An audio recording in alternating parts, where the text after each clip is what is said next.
Hey, welcome, all my right thinkers. Thanks for tuning in. Check out your boy P Funk, thinking right out here in the lab, and I'm still in the book. We about to go into. It's all about the heart, the heart, the heart, the heart. Now let's talk about the soul's guidance and the essence of our being, and it starts with what we call heart intelligence. Let's go. Rightism, 25 rules to live by. Storytelling, story with a message. There's always a message in my stories for life. I give you life lessons. You tune in and receive them. I appreciate you. We got a good thing going. Let's do what we do. Right thinking mission is to enlighten, inspire, educate, and motivate you, the individual, to a higher spiritual level of enlightenment. Right thinking's way of life through mental and spiritual discipline. Practice daily will help and guide you to obtain your goal of reaching spiritual enlightenment, aka know thyself. My mission that all right thinkers know thyself. If you're a right thinker, your goal is to know thyself. See where we're going with this? Let's get there together. So I asked the question, do you know you? You will when I'm through. That's what I do. It's rhetorical, but if you know, as a for yourself, tune in. I got you. A person who knows not and knows not that they know not is foolish. Disregard them. Don't be them. A person who knows not and knows that they know not is simple. But you can teach them. That's why I do what I do for you. I appreciate you too. Stay tuned. I got more for you. A person who knows not and believe and think that they know is dangerous. Avoid them. I do. A person who knows and knows not that they know is spiritually asleep. I can awaken them. I'm your spiritual alarm clock here to wake you up with knowledge of self. That's what I do for you. A person who knows and knows that they know is wise. Follow them. All these persons reside in you. Right thinkers, know thyself and to my God be true. Ooh, P-Funk philosophy on the soul's guidance and the essence of our being. Hold on one second. Hold that thought. Yeah, sorry about that. We're going to talk about what the heart intelligence. The heart has a brain. If you've been following me, you know the lesson I just gave you about the heart. All about the heart. And we're going to talk about this guy, what he represents. And y'all ain't going to like, I don't care what you believe. I don't care how you feel. He's the concept. He never existed. Love you, love my Christian friends, but I got to tell you the truth. Pow! I got to give it to you real. All right, let's talk about this lesson. This is their philosophy. And they say some of the stuff that I say, I freaks out. You see me get, okay, I read it here. I was going to do it in the blind. I said, no, let me get to see what the hell this whole concept is about. I highlight stuff that I want to remember. Yeah, the whole page is highlighted. What they tell you is information that I want to talk about. So let's go. All right. Heart intelligence often is referred to as a soul in the soul of man. It represents a profound essence of our being. Remember, God dwells in the what? Heart of man. It is the reservoir of our deepest self. Here our life mission, where our life mission what resides. Knowing thyself, having knowledge of who you are, resides where? In your heart. And from which all inner guidance flows. I tell you the story when my heart told me not to make that damn deal back in 1978. 78, 71 year was, yeah, 79.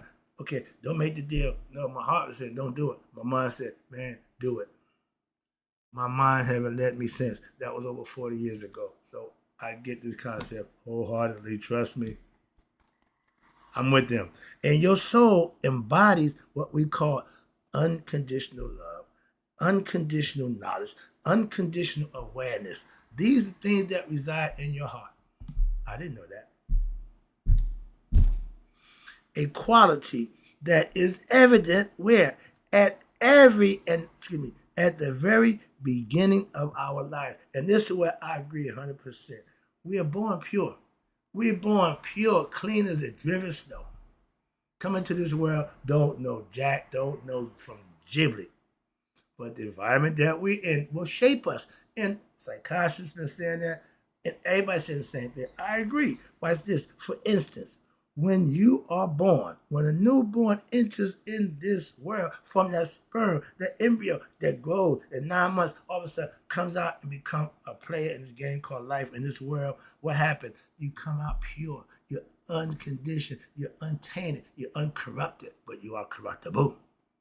Why? Because the ego starts to grow within you. And that's the first 7 years of you becoming who you are. So when you enter into this world, there exists what? An innate, just in you, within you what? An understanding within the child. It's an instinctive knowledge of what? Compassion. You've never seen a nasty baby. They're not born that way. That's not in them. They acquired that. And everything we have in our character from the birth is acquired. We didn't have it. We got it from somewhere. Watch this. And the compassion and empathy. That's God, unconditional love. You have animals who don't have a clue, but they got love. You do them right, they do you, and they're sure in their way, they love unconditional. That's what we're born here. Once we get conditioned to think, act, and be, we become corrupted. Now we gotta what? Uncorrupt ourselves. Ain't nobody gonna do it for you.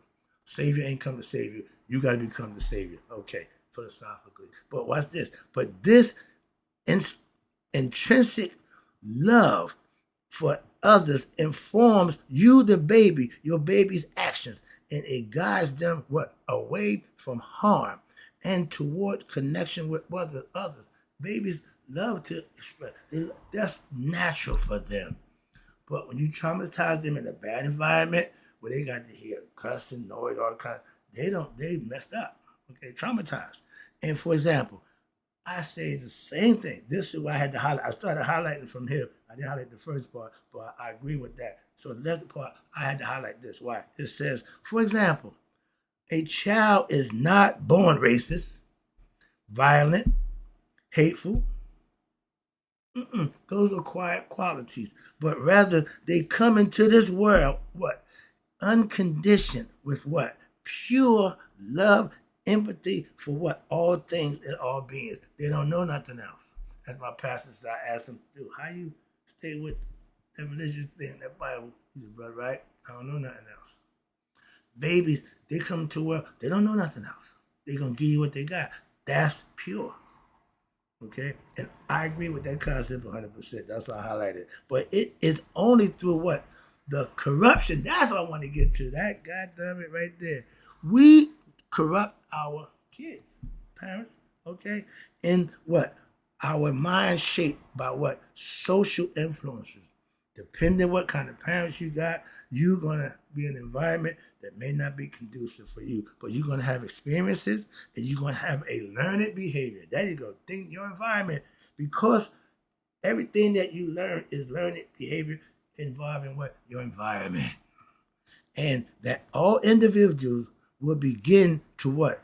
Act contrary to their what? Heart's guidance. Once you get corrupted, you start using this thing. You start getting sneaky. You start planning, strategizing, having a hidden agenda. That's called deceit. Once you weave that web of deceit, you see that's called lying. Okay, deceit, lying, hidden agenda, all that's lying. Once you learn to do that, and some people get good at it and they master it, and that's how they live. But this is an inherent compassion. This inherent compassion is often overshadowed by what? By the external conditioning that's leading them away from their true essence. We do that as parents, as the environment setters. I told you, if we teach our young the truth, if we show them, first of all, if we ain't living the truth, we can't teach them that. Well, we couldn't give them something we don't have. But if you look up to be an environment that are good people who believe in righteous things and give it to their child, then you're going to have a better opportunity to be successful. Otherwise, you got to fight upstream, so to speak. Why? Because the odds are going to be against you. Being born black, anybody other than white, you're going to have to swim upstream, so to speak. Okay, why? The odds ain't in your favor. That's just because of the color of your skin. All right, moving on. Fact of life. However, this soul-driven understanding can sometimes become obscured by what? By excessive reliance on what? One's intellectual mind. And that leads me to the phrase my pastor say, lean not onto your own understanding. Okay, It's a higher power at work. And when you realize and understand that, that's what that's trying to get you to understand. I get the concept. And it says, why? Because it's somebody smarter than you. Go inside yourself. Ask the question right here, right here. Put it to your heart. Put the heart to the chest. It'll answer all the questions. And it ain't been wrong yet. Trust me. While the soul is what is your core of your being. Hello? It is also the source, you ready? Of your moral compass. That's my yacht. Your heart is pure. It don't know nothing else. It's corruptible by the mind if you allow the mind to supersede the heart. Okay, I tell you, the heart-mind coherence, the heart leads the way. The heart leads the way. Okay, fellas, the women first. Simple. But that's right, it's a common fact. Yeah, women first. Duh. Okay, but the intelligence, your heart's intelligence within us, that distinguishes what? Your discernment. In Egypt, that would be Anubis. That would be your ability to recognize true from false, honest from dishonest, bullshit from real shit. See, everybody's dealt that ability, you just don't use it. And when you use it, this is what they mean, distinguishing what? Right from wrong. Okay, like I just told you. But this inner guidance is from within. And that's your understanding of how to be what? Wise and smart enough that you can what? Manifest as a feeling of what? Discomfort. Excuse me. Whoa. Intellect within. But this inner guidance manifests itself as a feeling of what? Discomfort. You ever been somewhere where you just didn't feel right? You ever meet somebody you just did something about them? Yeah, that's your energy for it. That's your fear. And that's your Anubis concept. Your discernment said, something's wrong. Most people say they get environment, they leave. I'm one of them. If something from don't worry about it. I ain't making nobody, alarming nobody. I'm getting out. Done it many times. Last time I did it, my man had a party, and I said, yo, it ain't gonna end good here. Next thing you know, they came and got him. Moving on. So yeah, I know in the bad neighborhood, I use my discernment. Again, that's inner. You got to use it. And it's what? That feeling of discomfort or unease when you are engaged or around what? Harmful actions, so to speak, or others who don't mean you no good. You can sense with, I call it my spider senses. I get that uneasy feeling. Okay, spider senses going on. Something's wrong. Pay attention. Heads up. Start checking. Why? Something's about to go down. You get those dumb people, they call victims. Why? They just don't have a clue. And when everybody start running, they, what's going on? Where we come from, I don't need to know. If they run it, turn around and run. When they roam, do what the Romans. Put your toga in your sandals on and have at it. But again, that's you being able to understand your surroundings and being comfortable enough to recognize when you're in danger before it actually happens. It's called perception.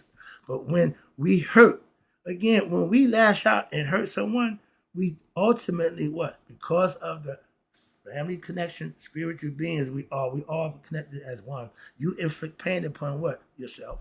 And as our hearts resonate with what? Empathy.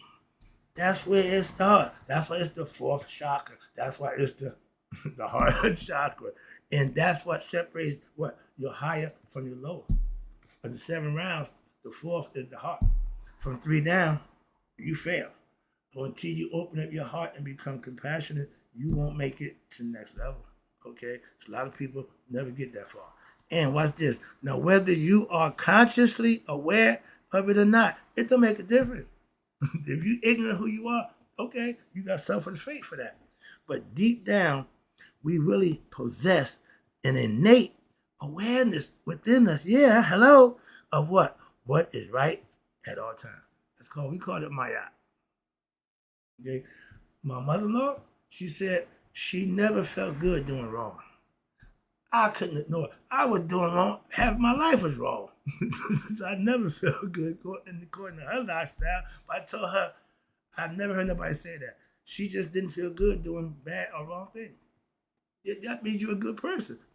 Your heart is good. And she wondered why good stuff happens. No, man, you the amount of blessings, you have no idea. Everything's gonna be fine. But your heart at all times, your moral code, your moral compass, that's the heart. That's the heart. And it acts in what? Kindness, such as sharing with those in need. Sound familiar? Or offering assistance to others. I call it a selfish service, helping somebody just because. Okay? And you invoke a feeling of what? Personal joy, gratitude, and fulfillment. Where? Within your heart. That's the best feeling. That's the best feeling you can have. To help somebody out, I feel so good. To enlighten and teach, I feel so good. So I understand just what they're saying. Again, not my philosophy, but it makes sense, and I agree 100%. And to watch this. But so, in essence, your heart serves as in what? An inner compass. Yeah, I did read it. I ain't gonna try to look up. No. But I get the concept. And what's this? It means it's connecting us to our universal source of consciousness. In essence, rooted where? Pure in our love, aka located in the heart. You see me pointing up? That's the mind. That's the mind got to be in coherence with the heart and working as one. That's God guiding you. And that's the heart saying, yeah, we're going the right way. Follow it. Okay. Although this love exists within all of us, the ability, yeah, it's there, but like the serpent, it's got to be woken up. It got to be activated. Kundalini, you got to do something to wake him up. I said, you got to do something to get her to do her thing. Okay? So it's righteous living, okay, and doing what's right. But the conditioning of an unpure mind or heart can sometimes cloud, and mostly cloud your access to what? Your higher self. Ignorance, that's the ego, okay? Now, by navigating beyond the limitation, conquering one's ego, watch this, in your intellect. That means you're smarter, you override your egoness, your ignorance of your ego. So your intellect now is connecting with what? Your heart intellect. Dun, dun, dun, dun. Now you don't just got one brain working, you got two brains working together as one. Now you're super powerful. Now you can rediscover your profound guidance, and you are now aligned with your what? Actions with our true essence. I tell you, I call it being God conscious.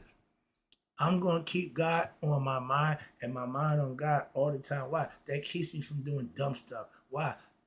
Idle mind is the devil's workshop. If I don't think right and act right and keep God on my mind, I might fall back into an old habit or just get weak, whatever, however y'all use excuse to do wrong. No one's wrong. I'm not going to do that. That's why I keep God first. Okay, keeps me out of harm's way. Or what? Me, satisfying me. You might want to, no.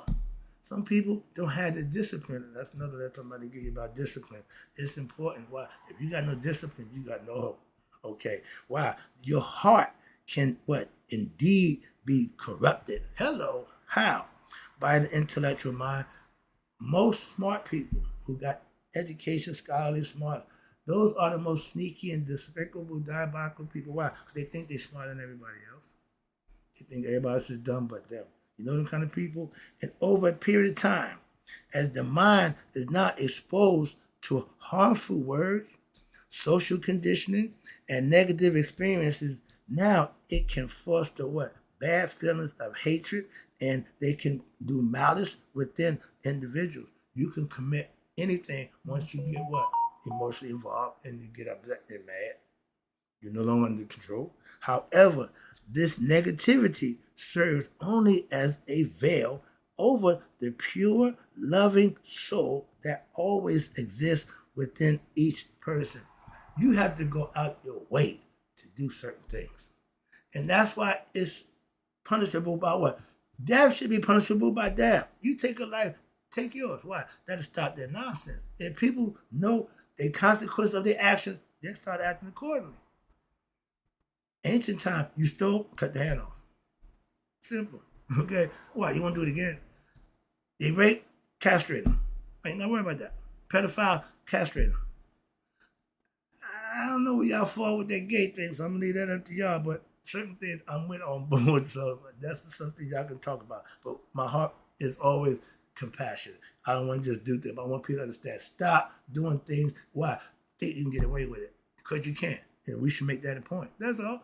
Some of this madness will stop. Why? They know they can't get away with it. That's what the laws are for, but you know how that goes.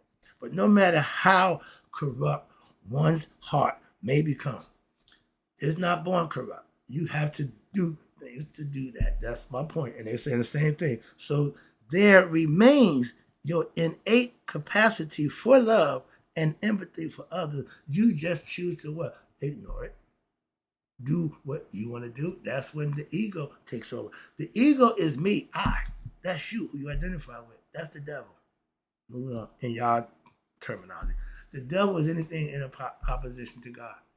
When that's you not doing what you know is right and doing what you know is wrong, you just sold your soul and you doing the devil's work. Moving on.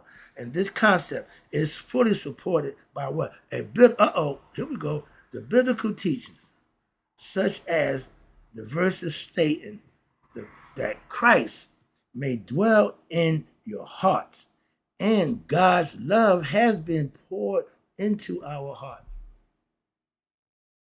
Okay, now if somebody preaching that, I'm sure they have something that lead them up to that to use that verse where it's intended. I don't know, but I get the concept. And what's this? This statement found in Romans 5:5. So what leading to that, I don't know. I ain't the Bible thumper.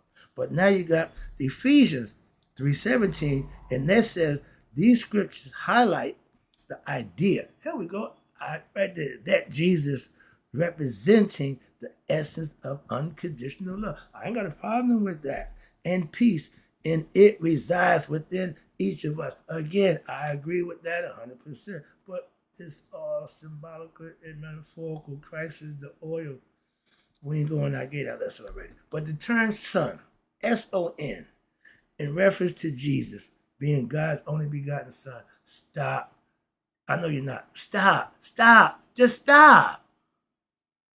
That's just dumb. Why? That misinterpretation, and y'all won't admit y'all missed it, but y'all gonna keep cramming it. Come on, stop. It reference to Jesus is linked to what? The Latin word, okay, the term son in reference to Jesus, y'all claim God is linked to what's this? The Latin word soul, Solomon, King Solomon, okay, temple. Soul means son. It means son, but it's spelled what? S-U-N. That means that thing in the sky. That's God's begotten son that he gave to the world. Not no man. Not no physical being. Please understand that. I'm not here to argue, but moving on. God, I ain't got time. But what? Symbolizes what? The soul of man. Thus, Jesus embodies the loving essence of God present within all humanity. That's y'all biblical concept. I don't have a problem with that at all. I'm not denying it, but don't tell me it's literal. That's what I'm saying. Don't try to make what I understand to be mythological or allegorical, philosophical, literal. That's where you leave me. That's where you lose me. Excuse me. Let me wrap it up again. But it's known fact. Our hearts are what? Are the wellspring of our actions. Thought, emotion, leads to action. Okay? And words and intention, which is all what? From the heart. The motives that dwell in our hearts significantly influence our expressions and our behavior, aka the actions, if our hearts are darkened. We know people who just nasty. Their hearts got to be dark. Why? Because it takes those kind of people to do that. It takes a nasty heart, a corrupt, dark heart. And our words may be filled with deceit, means you're lying, and it's aimed at manipulating hidden agendas of others for what? Your personal gain. That's that guy right there. You just defined my father. Still love him. But that's what he did. That's how he was. That's him. So I can read this and that's again, his heart had to be black. Why? The ego black is the heart. How about that? So I can put them two together and make it work. But that guy, what you just said, what it says here, you're going to have, if your heart is darkened, your behavior is like what? Your words are be filled with deceit. That means you're going to lie. And your aim is to what? To manipulate, use people to what? Your own personal gain. That's him. And conversely, when our hearts are filled with love, our communication reflects compassion, truth, and authenticity. I come off as a good guy. I come off as a guy who is probably authenticated, or he's no good though. He's real. Yeah, P-Funk, pure real. So I exude that. If I wasn't that kind of dude, I can't exude that. Get the concept? Let me wrap it up for you. Again, use every method I could to get my point across. He's a perfect example of what they just pronounced. Doc Hart. I'm the perfect example of the opposite. Me and him are not the same. Okay, opposites. Watch this. And this very principle is encapsulated in Matthew 7:19 for you Bible thumpers, which says this: by their fruit you will know that. Oh yeah, I love that one. Why? You don't judge a tree by the tree. You judge it by the fruit it bears.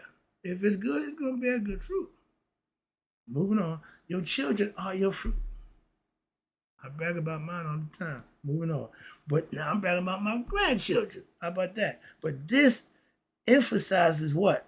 That people's actions, your words, and your gestures are the direct manifestation of what? Your motives, your goals, your agenda. And they harbor in their hearts and souls your intentions. That's why they wear the heart at Judgment Day. Okay? God knows your heart. And ultimately, taking it home, it is our inner state that defines our character. And that's what shapes our interactions with the world around us. By recognizing this connection, okay, we can now strive to what? Cultivate a heart that embodies love, empathy, and also intellect, which is allowing our true essence to shine through. Let this little light of mine, I'm going to let it shine.